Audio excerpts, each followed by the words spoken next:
এখন উনি মন্ত্রীর থেকে উনি আসছেন, এখন মন্ত্রী পদমর্যাদায়, বাট দপ্তর নেই। এক সাংবাদিক প্রশ্ন করেছে যে একটা বিষয় উঠেছে, আপনার ব্রিটিশ নাগরিকত্ব ওইটা ত্যাগ করেছেন কিনা, এই নিয়ে আপনার স্টেটমেন্ট দরকার। তখন নতুন প্রতিমন্ত্রী হুমায়ুন কবির বলেছেন, আমি বাংলাদেশি, এখানে তো বাংলাদেশি, আমি মনে করি না এমন কেউ আছে যে আমার বাংলাদেশি নাগরিকত্ব বা আমার অবস্থান নিয়ে প্রশ্ন করবে। এরপরে তিনি বলেছেন, মানে এখানে আসিয়া বাংলাদেশের জন্য কাজ করা মানে তো কোনো সুবিধাবাদী লোক তো সেটা করবে না। তো আসলে ওনার নাগরিকত্ব কোন দেশের? কারণ বাংলাদেশে এখন একটা আইন আছে যে বিদেশি নাগরিকত্ব থাকলে মন্ত্রী প্রতিমন্ত্রীর দায়িত্ব পালন করা, সরকারের উচ্চ পদে দায়িত্ব পালন করার ক্ষেত্রে একটা নিষেধাজ্ঞা আছে এখনো। বিদেশি নাগরিকত্বকে লোককে বিয়ে করা যাবে এরকম একটা আইন ঠিক করে দিয়ে গেছে আওয়ামী লীগ সরকার, কিন্তু এই আইনটা ঠিক করে না যে বিদেশি নাগরিকত্ব থাকলে পরে বাংলাদেশে দায়িত্বশীল সরকারি পদে থাকা যাবে এরকম কোনো আইন বাংলাদেশে নাই, বরং ওই নাগরিকত্ব ত্যাগ করতে হয়। এখন আসলে এই প্রশ্নটা আসলে সবাই করছে, এটা একটা কৌতূহলী প্রশ্ন না। এই যে ইন্টারিম গভর্নমেন্টের সময় আমরা শুনতাম অনেকে বিদেশি নাগরিকত্ব আছে তাদের, সেটা তো নিয়ে সমালোচনা হয়েছে। না করেছে তো, করলে তো সেটা জায়েজ ছিল তো। জি, মানে একটা হলো যে ইন্টারিম তো অনেক সংবিধান ভঙ্গ করেছে। সেটা আর কি বলছি যে ওরা থেকে যদি থাকে, এখন মন্ত্রিত্ব যদি করে থাকে, মন্ত্রী পদমর্যাদা তারা করেছে, তো তাহলে তো তাদের তো ওই জায়গায় ব্যত্যয় হয়নি। হুমায়ুন কবিরের ক্ষেত্রে এসে এটা সাংঘাতিকভাবে সামনে আসতে, তাই তো।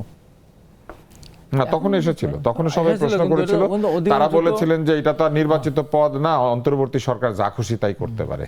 কিন্তু এখন তো ধরেন সরকার তো সাংবিধানিক সরকার, গণতান্ত্রিক সরকার, ভোটে তো নির্বাচিত, সে তো ভোটে না, গণতান্ত্রিক সরকার তো এখন তো ঠিক আছে, সরকার, সে তো ভোটে নির্বাচিত সরকার, আর সে তো আর ভোটে দাঁড়ায় না। এখন এইটা তো ধরেন আপনার এই যেমন আমাদের ধরেন দু একদিন মন্ত্রী ছিলেন যারা এখন নেই, যদি উনি টেকনোক্র্যাট হতেন তাহলে একই প্রশ্ন উঠতো না, তাহলেও হতো। কারণ আমাদের নিয়মটা হচ্ছে যে বিদেশি নাগরিক হলে কেউ মন্ত্রী প্রতিমন্ত্রী এটা হতে পারবেন না, এরকম যে আইন যদি থেকে সরকারি চাকরিও করতে পারবেন না। আইন যদি এটা থেকে থাকে তাহলে তো সেটা অবশ্যই।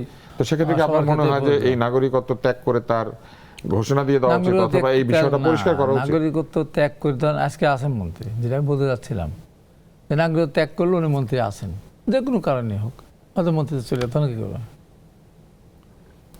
সেটা তো উনি উত্তর দিবেন। হ্যাঁ, সেটা তো উনি উত্তর দিবেন, তখন কি করবে? দু একদিন সবাই বললে আমি বলি উনি মন্ত্রী ছিলেন, তাই না? এখন উনি মন্ত্রীর থেকে উনি আসছেন, এখন মন্ত্রী পদমর্যাদায়, বাট দপ্তর নেই।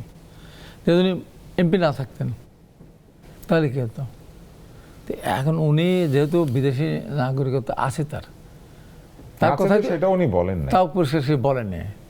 এখন ওখানে বাস করতেন না। এখন তারা গিয়ে ব্রিটেনে বসবাস করে, সবাই যে নাগরিকত্ব সবার যে আছে তা তো না। তার যে বিভিন্নভাবে তারা অত্যন্ত চমৎকার বায়োডেটা, তার কিন্তু বেশ শক্তিশালী বায়োডেটা, সেই বায়োডেটা যে পদগুলি তিনি উল্লেখ করেছেন সেটা করতে গেলে নাগরিক হইতে হয় আর কি ব্রিটেনে। এখন সেটা উনি উত্তর দিতে পারবেন, আমি যত সঠিকভাবে জানি না, সেই উত্তরটা আমার পক্ষে। ধরেন আপনার যদি এরকম একটা পাসপোর্ট থাকতো বিদেশে, আপনি মন্ত্রী হইতেন, আপনি কি সেই বিদেশি নাগরিকত্বটা ছেড়ে দিতেন মন্ত্রিত্বের জন্য? না, যদি আমি দেশকে ভালোবাসি তাহলে করতে হবে। আমি মনে করি আপনি যাবো না, যে অবস্থায় থাকুন না কেন, তাহলে হয়তো আমার করতে হবে।